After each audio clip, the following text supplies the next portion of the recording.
What inspired the casting of baseball player Max Patkin as himself, and why did you specifically choose to cast him as himself in the film? Max Patkin is the baseball clown known as the Crown Prince of Baseball. He is for 41 years in the minor leagues. He never missed a date. He would brag about that. When I was in the minors, he would probably a team would hire him to come in and perform, and they'd give him a couple $100, probably $300, and they'd sell more tickets. And it was a very old act, very tired to many people. I loved it. I thought he was brilliant. He was a physical comic. He knew baseball. He had a great story, and I loved him in the minors. And whenever he performed, I would go watch him. The other players would kind of stay in the locker room. But I really thought he was funny, physical comic.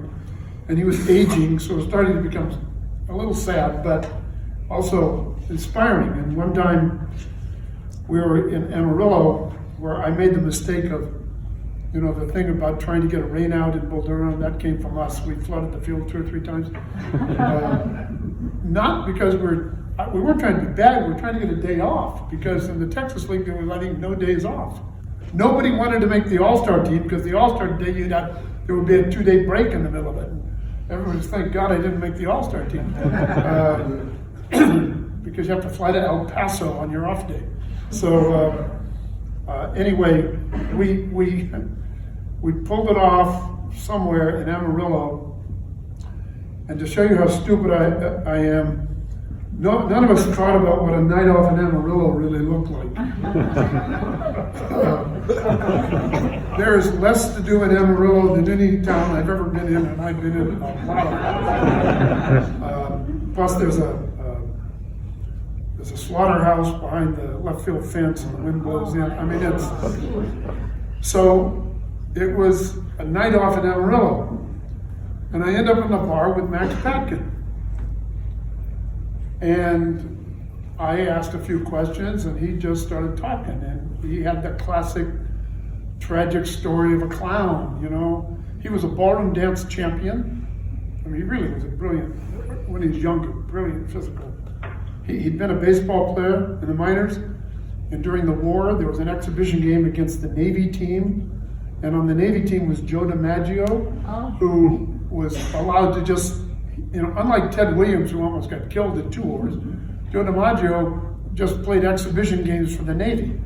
And Max was a pitcher in the low Class A, and DiMaggio hit a home run so far off of Patkin that Max chased him around the bases and threw his glove at him and kicked dirt at him. And the crowd started laughing, and Max realized that he was in the wrong business, and he became a clown overnight. So, and he also then told me about the love of his life, who ran off with another woman, and he just couldn't get over that. And this whole complex character started emerging in the bar in Amarillo while my compatriots were flooding the field. And so I wrote him into the script immediately. I also thought that kind of low humor, I was nervous that the script, with references to William Blake and Walt Whitman, that it might come across as too self-consciously literary. I was very nervous about that. That's why at every break I would throw the ball at the bowl and, instigate a pratfall or get Max out there. And so I called him, and it was great. We had a great time with Max, and then, as some of you probably, because of where we are, Burbank is really Hollywood. I know that I've made more movies here than I ever made in Hollywood.